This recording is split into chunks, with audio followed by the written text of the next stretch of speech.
Du grand Saint-Jacques, ils sont venus, par le ruisseau, on descendu, pères et fils, et pionniers, côte à côte se sont installés, à force de cœur et de courage, à force d'amour et de vaillance, à force de temps et de labeur, ils ont bâti un coin de pays.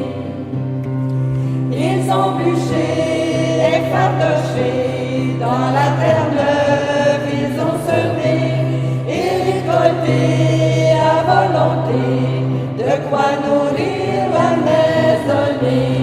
À force de cœur et de courage, à force d'amour et de vaillance, à force de temps et de labeur, ils ont bâti un coin de pays.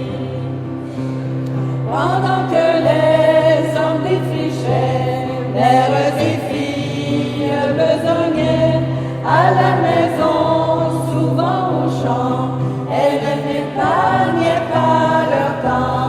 À force de cœur et de courage, à force d'amour et de vaillance, à force de temps et de labeur, ils ont bâti un coin de pays. Elles savaient bien cuire leur pain, faire la boucherie, filer le lin, lisser la laine et fabriquer de ravissantes ceintures fléchées. À force de cœur et de courage, à force d'amour et de vaillance, à force de temps et de labeur, ils ont bâti un coin de pays. Fallait aussi bien s'amuser, réunir parents et amis, faire la musique, chanter, danser, on ne connaissait pas l'ennui. À force de cœur et de courage, à force d'amour et de vaillance, à force de temps et de labeur, ils ont bâti un coin de pays.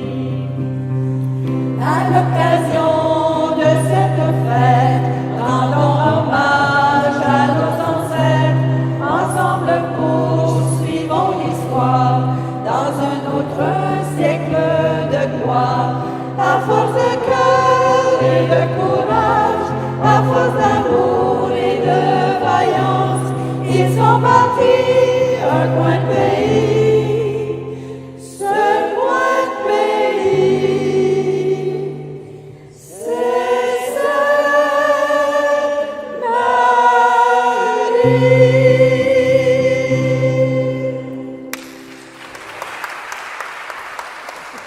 La paroisse a été fondée en 1888. On faisait partie à ce moment-là de Saint-Jacques-de-Montcalm. Et comme la population commençait à être assez nombreuse dans cette partie-ci de Saint-Jacques à l'époque, alors il y a des paroissiens qui ont demandé à l'évêque la permission d'ouvrir une paroisse et avec aussi les autorités gouvernementales. Parce que quand les premiers colons sont arrivés dans les terres, c'est ici, sur les terres qui sont actuellement de domaine de Sainte-Marie-Salomé, que se sont installés les premiers colons, dont vous avez le nom des premières familles qui sont de ce côté. Alors, quand on arrive dans une paroisse, qu'est-ce qu'on fait? On construit d'abord une chapelle. C'était d'abord une toute petite chapelle qui était sur le site de la salle Vigée, de la salle paroissiale.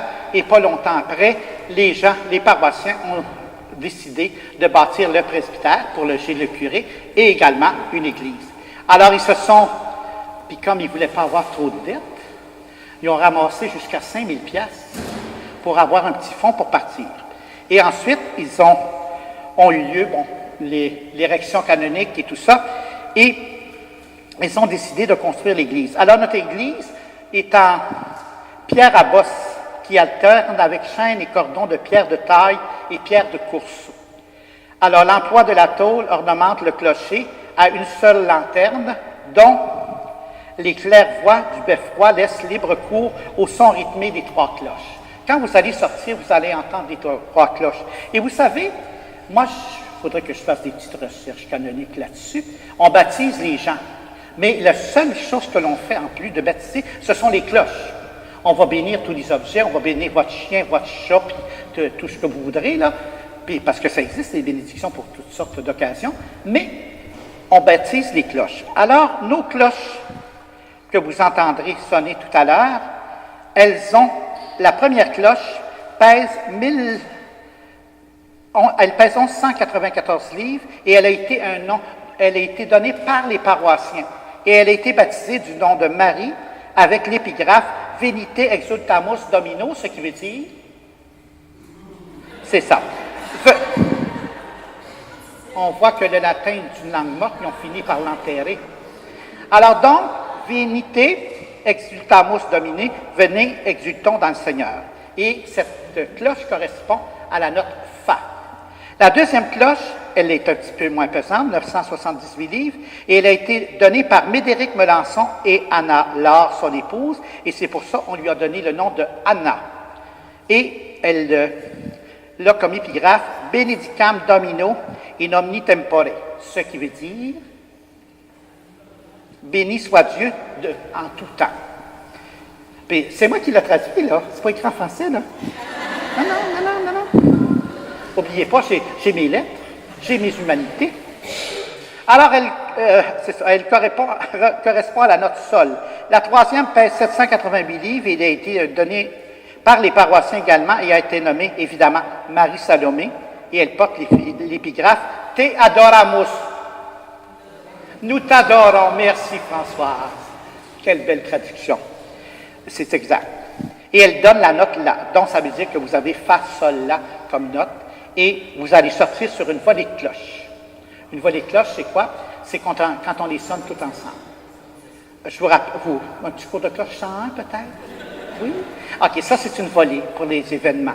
Ensuite, quand il y a un décès, vous remarquerez qu'il y a 3 petites cordes là-bas et qui correspondent à un gond qui est à l'extérieur de la cloche. Et quand il y a un décès, si c'est un homme qui est décédé, on sonne 9 petits coups et ensuite on fait une volée de cloche. Et on fait ça 3 fois. Si c'est une femme, combien de coups? 7. Si c'est un enfant? 5. C'est un langage international. Moi, je me rappelle, là, on a une partie de notre terre qui était du côté du cimetière, là, et quand on était dans le champ, puis qu'on entendait sonner un glas, mon père disait comptez les coups pour être sûr, pour savoir si c'est un homme, une femme ou un enfant qui est décédé. Ça, c'est le glas. Ensuite, vous savez qu'à l'époque, il y avait très peu, évidemment, les pompiers étaient tous des pompiers volontaires, on n'avait pas les communications qu'il faut. Alors, quand il y a un feu qui se déclarait, la première personne qui savait qu'il y avait un feu partait en courant puis venait à l'église et sonnait les cloches, parce que les portes étaient, évidemment, ouvertes toujours, toute la journée, et la personne sonnait les cloches. Et comme ça sonnait n'importe comment, on disait, tiens, il y a un feu quelque part. Alors, les pompiers volontaires qui entendaient ce charabia de cloches s'en allaient directement pour éteindre le feu, s'en allaient aux choses d'incendie. Et ça, c'est un tocsin. Alors, ça a l'air à vous faire du bien d'apprendre ça. Donc, la voix des cloches, le glas de tocsin.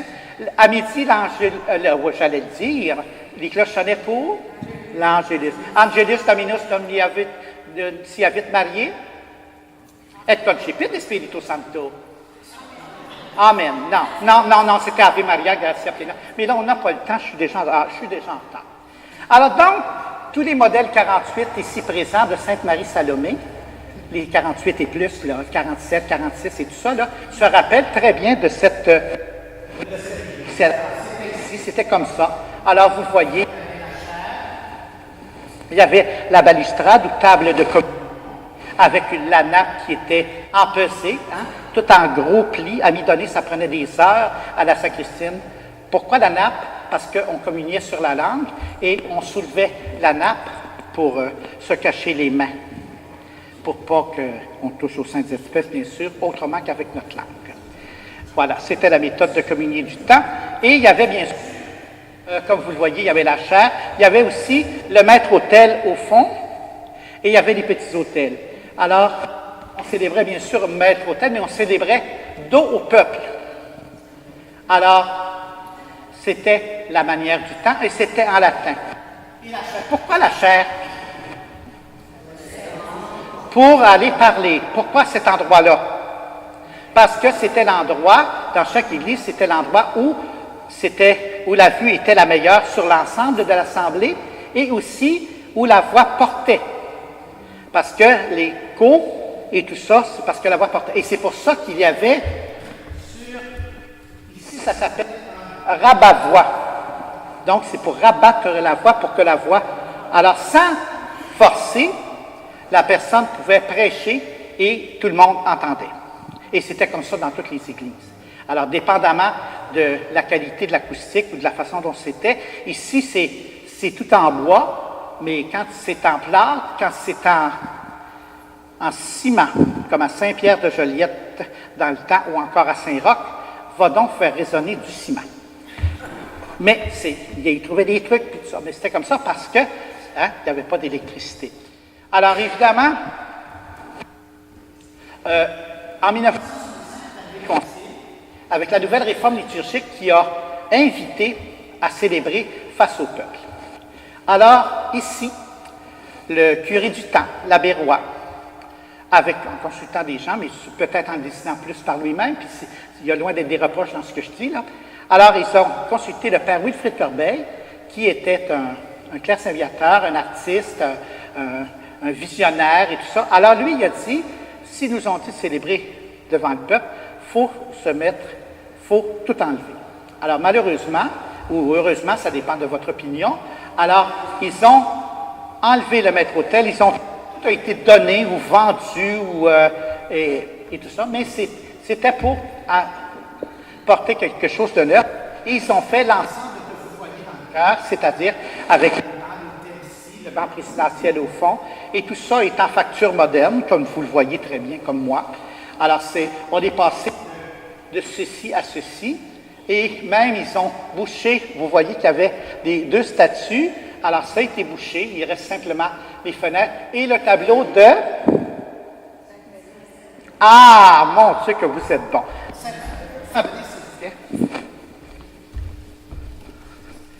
Alors, qui est sur le tableau?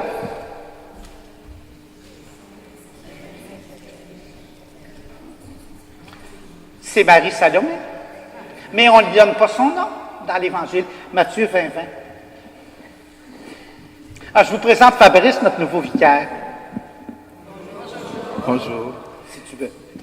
Comme il sortait de Jéricho, alors la mère des fils de Zébédée s'approcha de lui avec ses fils et elle se prosterna pour lui faire une demande. Il lui dit, « Que veux-tu? Ordonne, lui dit-elle, que dans ton royaume mes deux fils que voici siègent, l'un à ta droite et l'autre à ta gauche. » Jésus répondit, « Vous ne savez pas ce que vous demandez. Pouvez-vous boire à la coupe que je vais boire? » Ils lui disent, « Nous le pouvons. » Il leur dit, « Ma coupe, vous la boirez. Quant à siéger à ma droite ou à ma gauche, il ne m'appartient pas de l'accorder. Ce sera donné à ceux pour qui mon Père l'a préparé. » Les 10 qui avaient entendu s'indignèrent contre les deux frères. Mais Jésus les appela et leur dit, « Vous le savez, les chefs des nations les tiennent sous leur pouvoir et les grands sous leur domination. Il ne doit pas en être ainsi parmi vous. Au contraire, si quelqu'un veut être grand parmi vous, qu'il soit votre serviteur. Et si quelqu'un veut être le premier parmi vous, qu'il soit votre esclave. C'est ainsi que le Fils de l'homme est venu non pour être servi, mais pour servir et donner sa vie en rançon pour la multitude. » Merci beaucoup, Fabrice. Donc, vous voyez, c'est cette parole de l'Évangile. Dans l'Évangile, on ne nomme pas la femme, on dit la femme de Zébédée, et ses enfants étaient... Ah, il ne nomme pas, madame, vous avez raison. Jacques et Jean. Jacques et Jean, les fils de Zébédée. Et les fils de Marie Salomé. Mais elle, là, bonjour, elle était comme toutes les mères du monde. Hein? Elle voulait que ses enfants aient une belle place au ciel. Là. C'est ça qu'elle a demandé.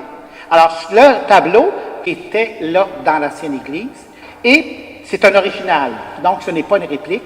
Et il a été conçu spécialement parce qu'on était à Sainte-Marie-Salomé. Alors, vous voyez, Salomé qui parle au Seigneur et qui lui donne la réponse. Ben, elle dit, je voudrais qu'il y ait une bonne place au ciel. Il dit, c'est pas moi qui les donne. Mais il a dit, voulez-vous me suivre? Ils ont dit oui. Et là, c'est là que vous avez toute la dimension du service, hein, si vous voulez, grand, votre serviteur. La confection du plafond, c'est-à-dire avec toutes ces lanières et tout ça, c'est quand même assez particulier. Vous savez que la sacristie, c'est l'endroit où l'on conserve tout ce qu'on a besoin pour la liturgie, autant les vêtements que les calices et tout et tout. Alors, ce meuble-là, il est vraiment de l'Église, de l'époque. Et vous avez bien sûr les confessionnaux, qui sont moins utilisés aujourd'hui. Vous vous rappelez de ça? Particulièrement les servants de messe. Il faut dire aussi qu'à l'époque, les hommes, c'était les garçons qui servaient la messe. Alors, tous ceux qui ont servi la messe, les garçons, on se rappelle la boîte à hosties. Alors, les prêtres portaient la soutane, mais quand on s'habillait, le prêtre commence par porter l'ami.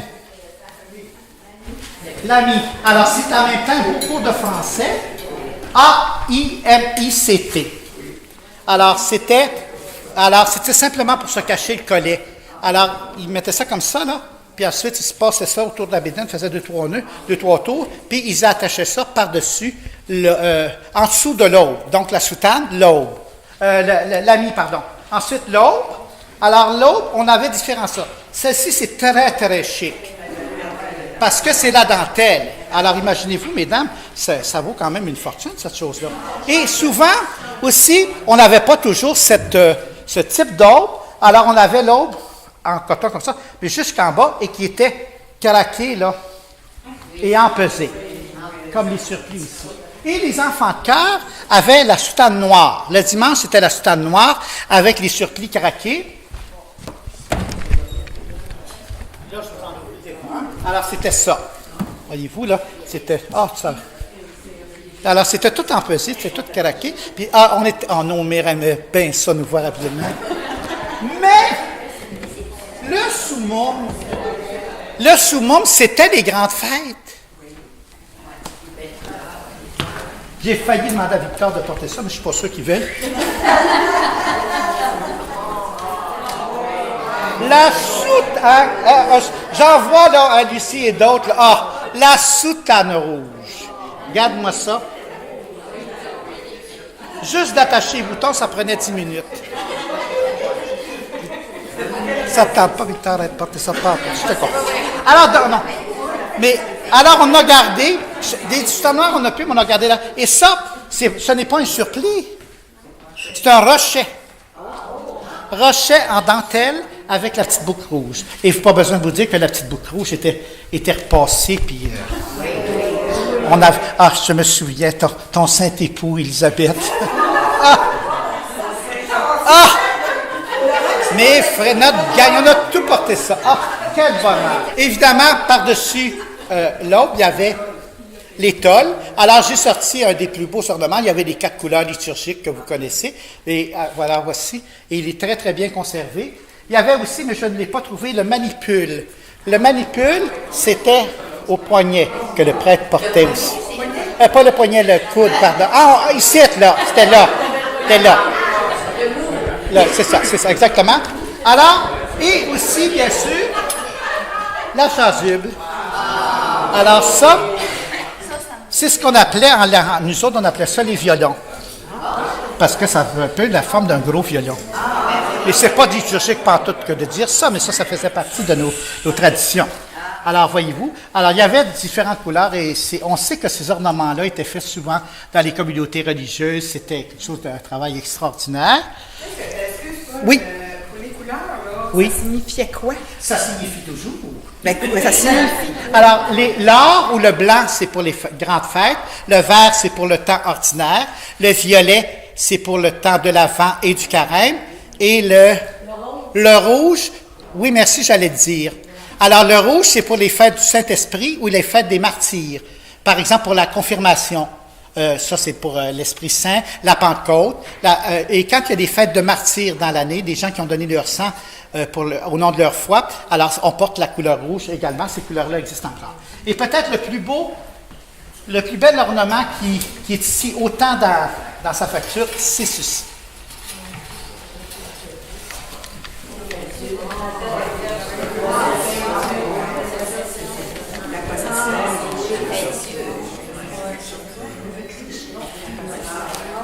Alors, ça s'appelle une chape, une espèce de grande mante, alors que l'on portait, ou que l'on peut porter encore, ça m'est arrivé de la porter, pour faire les saluts du Saint-Sacrement. Quand il y avait aussi les vêpres, quand il y avait des processions aussi à l'extérieur, et évidemment, comme c'était des grandes fêtes, on sortait toujours la chape en drap d'or. Ça vaut une fortune. Parce que tout a été fait à la main, hein, tout a été... aujourd'hui, on ne peut plus, bien sûr, acheter de ces choses-là. Pardon? Ça peut être assez lourd. C'est lourd. Oui. Le calice. Alors, évidemment, le prêtre entrait avec le calice, alors il était habillé. Alors, purificatoire pour purifier, pour essuyer si vous voulez. Ensuite, le corporal que l'on développe, et ça, le corporal, on fait ça, sauf qu'on n'habille plus le calice pour entrer avec. Alors, le corporal pour déposer le corps du Christ.